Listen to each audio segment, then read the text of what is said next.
Huwag mo sasaktan ng mga kapatid ko! Ano may ingay dyan, ha? Sige, nalaban ka? Sinisigaw mo pa? Hoy kayo, makinig kayo ha. Gagawin ko kahit na anong gusto ko. Dapat nga magpasalamat pa kayo, hinahayaan namin kayong tumira dito eh. Dahil kung tutuusin, dapat pinalayas na namin kayo at binigay sa DSWD para magkahiwa-hiwalay na kayo. Gusto nyo ba yun? Ayaw nyo pala eh. Kaya ito tatandaan nyo. Simula ngayon, ako na ang masusunod sa pamamahay na to. Kaya kung sinabi ko. Dahil kung hindi, malilintikan talaga kayo sa akin. Naiintindihan nyo? At ilayo nyo sa akin ang pesteng aso nyo! Princess, let's go! Dikit sa mga yan.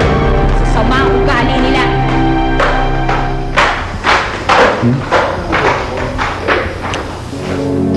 Kung may magagawa lang ako.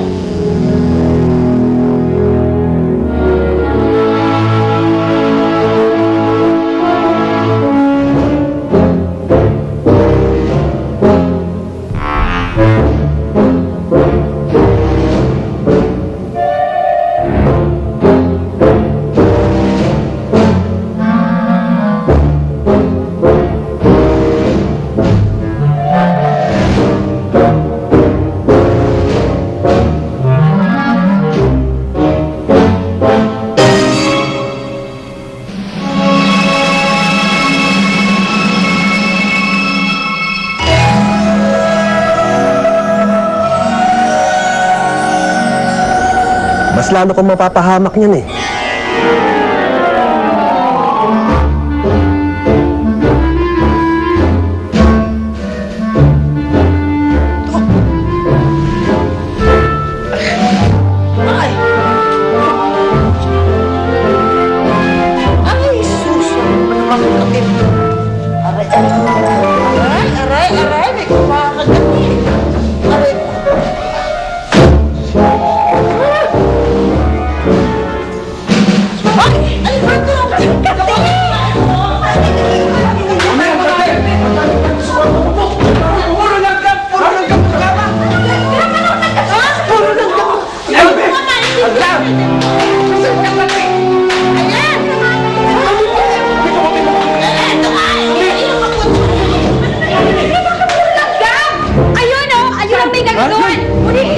Hulihin nyo!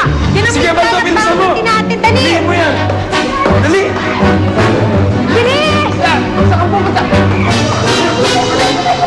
Bakit? Kala ko ha? Kasama mo ha? Oh, ano, ha? Hulihin nyo yan! Huli ka! Akala mo? Akala mo na isama kami? Huli! Wizard! Ikaw ha? Akala mo ba palulusutin namin ang katarantaduhan mo? Ano gagawin natin dito? Huwag niyo po siya sasaktan! Huwag sasaktan? Halika kayong dalawa, sumama kayo ha? Halika, dali! Dalayan niyo yung salbahin ng kapatid! Ito!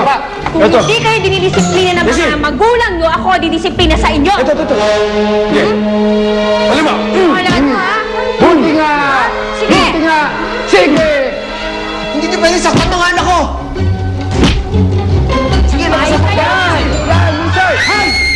Wizard! Walang miya! Uy, sitaas! Ulit ka naman ako!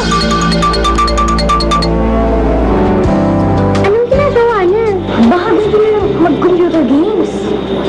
Kailangan po nating obserbahan ng aso sa loob ng 14 days. Pag nanghina po siya at namatay, ibig pong sabihin nun may rabies ang pasyente. Bakit ganyan mga itsura niyo? Hindi na kayo mag-aaral. Mabuti pa, sumama na lang kayo sa amin sa mapakanibangan naman kayo. Anong gagawin niyo sa mga anak ko? Bilhin niyo na itong kutong lupa na itong... Over my dead body.